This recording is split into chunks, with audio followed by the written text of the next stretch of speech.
twisting the resources out of the hands of the people and putting it into the hands of the elite. That's the scam in the simplest terms that I can describe. Once they get control of the economic mechanism, they will have control over virtually over life itself. And they'll be able to make the peoples of the world dance like puppets on a string. So that rules and regulations are put in place to be enforced by technology that will keep you in a channel that they want to keep you in. And this is what's going to happen in the future.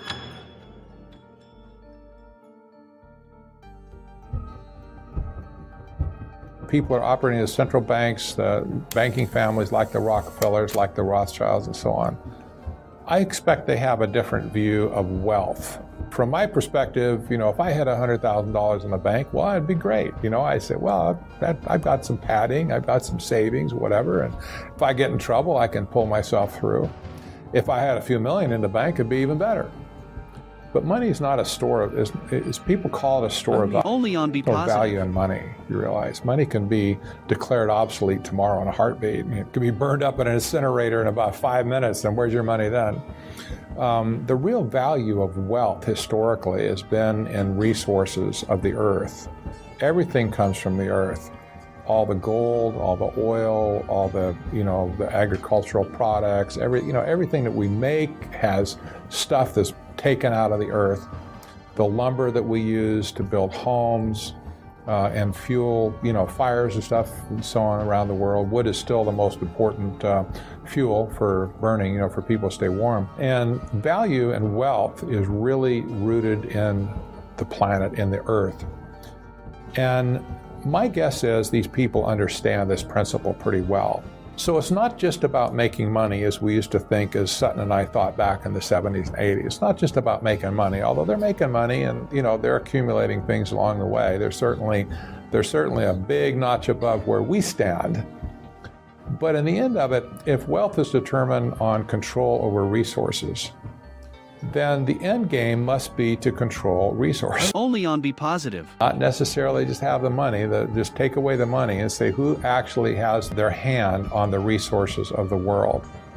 All around the world today, the United Nations and governments are gobbling up land at a breakneck speed.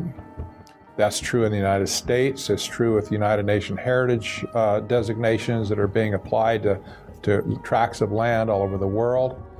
The Bureau of Land Management is still gobbling up land like there's no tomorrow. The Nature Conservancy is gobbling up land and selling it to the BLM for a profit. You've got the Park Service, setting land aside essentially under government control, closing off the gates so nobody can get into it, whatever. And people think, well, that's just for the save the environment. That's nonsense. It's to save the resources for to take the resources offline, to make the resources scarce, so that when the oligarchy, if you will, sets up that global trust one day, the resources of the world are going to be placed in that global trust for the common good. You're kind of back to hold-ons again in a way. You can't be trusted with private property because you would do selfish things. You might cut down all the trees on your property or whatever. You might dig a water well that consumes too much water out of planet Earth, whatever. You can't be trusted with resources, but somehow they can.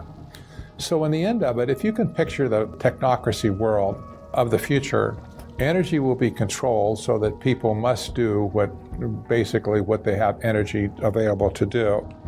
The resources of the world where everything is drawn out of will be licensed to people like you and I through a permit process where we might be able to scratch out a living on a corner of land somewhere as a farmer.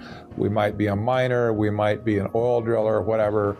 And we may or may not get licenses to do anything. Only on Be Positive. Essentially like the feudal system in the Dark Ages where the land barons owned everything and you had to squat on a piece of ground. If the guy liked you, he'd let you stay and farm out, maybe raise some hogs or something, and you give him 80% of what you made and you get the balance to keep your family alive if you could.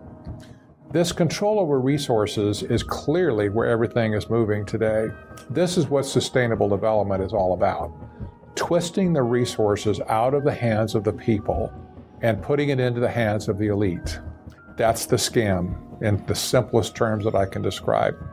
Getting the resources away from you and me and putting it into the hands of a global trust, the trust organization.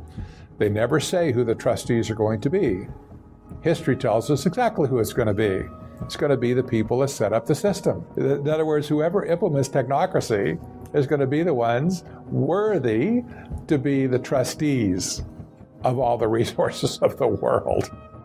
If technocracy wins this battle and they implement it on a global basis, it will again take hundreds of years before, at least hundreds of years before the concept of freedom and liberty will surface again. It will take a very long time, maybe much longer than before. But it won't just come snapping back, and it's not going to be like, well, it's a fad, and, they'll do it for 4 or 5 years, and then, we'll go back to doing what we want to do. No, once they get control of the economic mechanism, they will have control virtually over life itself. And they'll be able to make the peoples of the world dance like puppets on a string. What the technocratic era does is it creates a system of control. Not controlled necessarily by an individual, but the system is the controller of society. This is what technocracy is all about, applying systems theory to sociological engineering so that rules and regulations are put in place to be enforced by technology that will keep you in a channel that they want to keep you in. I use the example of go to your bank and try and get more than $300 out of the ATM machine. They just flat out won't do it. You'll Only on Be Positive. Your daily limit is $300. You say, but I've got $100,000 in the bank. I want my money. Oh, sorry, can't get you out of this ATM. You could go down the street to another branch of your bank and you put your card in. It knows you drew out the other one. It's going to say, oh, if you already taken out your daily limit, sorry, bub. And if you go inside the bank and ask for the teller just to give you some money, first she'll ask you what you want the money for. You say, it's none of your business, I want my money. If you get past that argument, she'll say, well, we really only have $3,000 in cash in our bank at any one time anymore. And that's true. The banks are not carrying cash anymore for large withdrawals. And so she will say something like, well, we can get the money here, but we'll have to call an armored truck and get it ordered in from another regional bank, and it may take anywhere from 3 days to 2 weeks to get that kind of money here. You say, well, I would really count on getting my money today. I thought I could just draw it out. See, regulations have been put in place that block you from doing stuff like that. And this is what's going to happen in the future in an increasing manner. But see, this mentality is hooked into the mindset of technocrats. This is the way they think. If you don't believe the way they believe and do what they say, you deserve to be punished. They had an established agenda, was even of greater concern. And here you have an international group meeting in plenary sessions to hammer out policies. And they vote on the policies that they're going to take back to the respective countries. And then this group from America comes back and implements these policies in our country without any public involvement whatsoever, without the involvement of Congress, and they just do it. It's like, what gives them the right to do this? See, this was a hijacking, literally, of the American government, of the executive branch. It was not a political coup, even though it involves a political system. You say, why did they want control of the executive branch of the American government? Well, the executive branch was the mover, shaker, and only on Be Positive of the global economy. Period. We were the superpower. And there was no country that had the influence that we had on global economics and global policy other than the United States. They wanted to get control of that engine of economic process so that they could create their new international economic order. That was their stated purpose. The United States government machinery allowed them to do that. And the evidence now, looking backwards, is so overwhelming on how they did it. It wasn't about political control, it's about economic control. They were going to transform America in the process, but it wasn't about America. It was about the rest of the world.